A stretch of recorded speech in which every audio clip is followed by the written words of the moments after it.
Jail से बाहुबली चुनाव हार गया। एक जेल में बंद बाहुबली चुनाव जीत गया भारी मतों से। नाम है अनंत सिंह। और एक बाहुबली जेल में था, निकलने का प्रयास कर रहा था लेकिन चुनाव हार गया। हाई कोर्ट ने निकलने की अनुमति नहीं दिया। नाम है रीतलाल यादव। हम आपको ले चलते हैं दानापुर विधानसभा, जहां के चुनाव के बारे में हमने पहले भी वीडियो किया था, आज कर रहा हूं, कैसे हार हुई रीतलाल यादव की। दोस्तों, यह लालू प्रसाद यादव की खास सीट थी, जहां से वो 1995 और 2000 में चुनाव जीते थे, मुख्यमंत्री बने थे। उस खास सीट पर रीतलाल यादव ने कैसे कब्जा जमाया, भारतीय जनता पार्टी ने कैसे उस सीट पर अपनी दावेदारी किया, और दोनों तरफ से आरजेडी ही लड़ रही थी। देखा जाए तो रामकृपाल यादव, जो आरजेडी से 3 बार सांसद, राज्यसभा के सदस्य रहे, उप महापौर रहे पटना से, वह रामकृपाल यादव भारतीय जनता पार्टी से चुनाव लड़ रहे थे, जो 2014 में गंगा स्नान करने के उपरांत भारतीय जनता पार्टी ज्वाइन कर लिया था। मिनिस्टर भी थे मोदी जी के साथ। 2019 में भी चुनाव जीते, 2024 में चुनाव हार गए। इस बार भारतीय जनता पार्टी ने रामकृपाल यादव पर दांव लगाया। भीतर भीतर यह बात चल रही थी, अभी कुछ कहा भी नहीं जा सकता, कि रामकृपाल यादव को अगर मुख्यमंत्री बना दिया जाएगा तो यादवों के वोट पर हमारा कब्जा होगा और यादव बिरादरी के लोग भारतीय जनता पार्टी की तरफ आकर्षित होंगे। और रामकृपाल यादव जो काफ़ी सुलझे हुए हैं, अब पूरी तौर पर राममय हो गए हैं, अब वह फिर पलटा नहीं मारेंगे, डबल इंजन के साथ रहना ही चाहेंगे।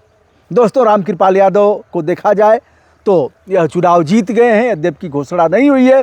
हम ले चलते हैं आपको रीतलाल यादव की तरफ, जिनके ऊपर लगभग 40 से अधिक मुकदमे दर्ज बताए जाते हैं, और उनके ऊपर हत्या का भी मुकदमा है। आशा देवी, जो भारतीय जनता पार्टी से विधायक रही हैं, उनके पति सत्यनारायण सिन्हा की हत्या के मामले में रीतलाल यादव जेल में थे, यद्यप की निचली अदालत से, सेशन कोर्ट से वह छूट गए। बाद में फिर हाई कोर्ट में याचिका हुई, उसका संज्ञान लिया गया, वह मुकदमा पुनर्जीवित फिर से हो गया है।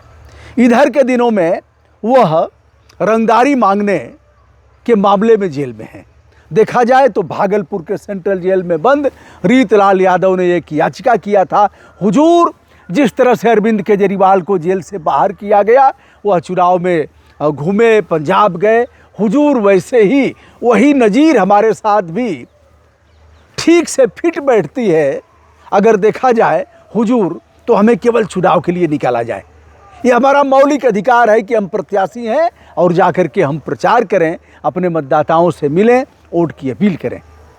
लेकिन हाई कोर्ट ने उनकी याचिका को स्वीकार नहीं किया।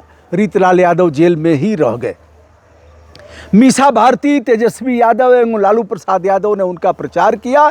लालू प्रसाद यादव ने अगर कहीं रोड शो किया था तो लागल झुलनिया के धक्का बलम कलकत्ता पहुंच गए, ऐसे करके।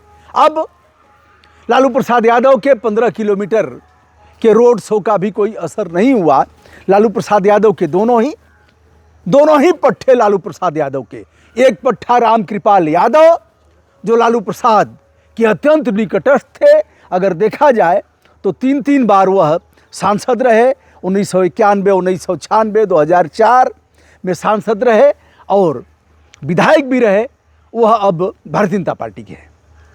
इधर रीतलाल यादव, तमाम आरोपों से घिरे हुए रीतलाल यादव पर हत्या, रंगदारी, लूट और तमाम इस तरह के मुकदमे रीतलाल यादव पर हैं, जेल में ही हैं। देखा जाए तो विधान परिषद में रीतलाल यादव निर्दल पहुंच गए थे, तब आरजेडी को एहसास हुआ कि यह पट्टा अगर हमारे खेमे में रहेगा तो यह वोट एकत्रित करेगा और इससे हमारी पार्टी को काफ़ी लाभ पहुंचेगा। रीतलाल यादव आ जाते हैं आरजेडी में और आरजेडी से विधायक होते हैं। दोस्तों, अभी विधायक थे ही, जेल में हैं, तब तक चुनाव हो रहा था। और इस बार रामकृपाल यादव, यदि देखा जाए, वहाँ जन सुराज के प्रत्याशी की बात किया जाए, शाह जी नामांकन करने जा रहे थे। तब तक यह हुआ कि अरे हनुमान जी का पूजा कर लीजिए, तब चलिए नामांकन करने। हनुमान जी का पूजा करने गए, वहीं से गायब हो गए। कहाँ गए भैया? इसका आरोप लगा कि यही अपहरण कराया होगा जेलवे से। यह तो है ही है अपराधी। लेकिन खेल बिगड़ गया क्योंकि शाहजी सामने चोरी करे, शाहजी बनल रहे। शाहजी अमित शाह के साथ उनका फोटो जारी होता है। इधर कोई अपराध दर्ज नहीं हुआ, कोई हो हल्ला नहीं। प्रशांत किशोर भी इस मामले में खामोश रहे। बलमुआ पलटा मार गया पट्टा, पलटा मार करके अमित शाह के, अब है कलेजा रहेगा तब न लड़ेगा, कलेजा रहेगा तोड़ेगा। प्रशांत किशोर के कई एक टूट गए, उसी में पहला टूटने वाला यही था। तो अब जब प्रशांत किशोर का यह पट्टा अमित शाह के साथ इसका फोटो दोनों शाह मिल गए, जब जारी होता है तो लोगों ने मान लिया कि भैया जिंदा है, कोई बात नहीं है। रीतलाल का जान छूटा और रीतलाल की गड़बड़ रीत ने इस बार उन्हें चुनाव हराया। जीते हैं रामकृपाल यादव, क्या होगा ये तो समय बताएगा। फिलहाल अगर देखा जाए तो 1995 से में और 2000 में लालू प्रसाद यादव की यह सीट रही है, लेकिन इस बार वहाँ की सीट भारतीय जनता पार्टी के कब्जे में गई है। प्रचंड बहुमत के साथ अगर देखा जाए तो एनडीए प्रतिष्ठापित हो रहा है बिहार में, और लालू प्रसाद यादव के पट्टे की हार उन्हें काफ़ी कुछ कहने, समझने, सोचने और यह बताने के लिए, हालांकि सबने गुंडों को प्रश्रय दिया, कोई ऐसा बाकी नहीं है जिन्होंने गुंडों पर दाव नहीं लगाया, लेकिन यह गुंडा फिलहाल हार गया। अच्छे लोगों को सुकून की सांस लेनी चाहिए। कोई भी गुंडा, मवाली, तस्कर, चाहे यूपी में हो, बिहार में हो, भाजपा का हो, सपा का हो, बसपा का हो, कांग्रेस का हो, गुंडों का सहारा पहले जरूर लेते थे लोग, फोटो नहीं खिंचवाते थे। लेकिन गुंडों ने तय किया कि हम दूसरों को विधायक, सांसद बनाते हैं, माननीय बनाते हैं, तो हमें भी राजनीति में आना चाहिए। अब गुंडों की ही भरमार है, सामान्य आदमी कैसे लड़ेगा, कैसे जीतेगा? सामान्य आदमी को यह राजनीतिक दल टिकट भी नहीं देंगे, चाहे जो भी हो। दोस्तों, एक बार फिर से बिहार में प्रचंड बहुमत के साथ एनडीए कौन बनेगा मुख्यमंत्री? नीतीश कुमार का मुख्यमंत्री बनना वैसे तय है, लेकिन राजनीति में कुछ भी हो सकता है। असंभव शब्द तो मूर्खों और कायरों के शब्दकोश में मिलता है, ऐसा कहा था नेपोलियन बोनापार्ट ने। दोस्तों, मैं हूं ब्रजभूषण दुबे।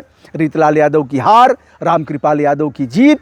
वहाँ यादव, भूमिहार, राजपूत, वैश्य, ब्राह्मण, मुसलमान ऐसे कुछ हैं। लगभग 18,000 वोटों से उनकी जीत बताई जाती है। अभी तक आधिकारिक घोषणा नहीं हो पाई है। दोस्तों, मैं हूं ब्रजभूषण दुबे। संपूर्ण आदर के साथ देश विदेश में रहने वाले तमाम अपने सम्मानित दोस्तों को यह प्रणाम निवेदित करता हूं। गाजीपुर से सादर नमस्कार।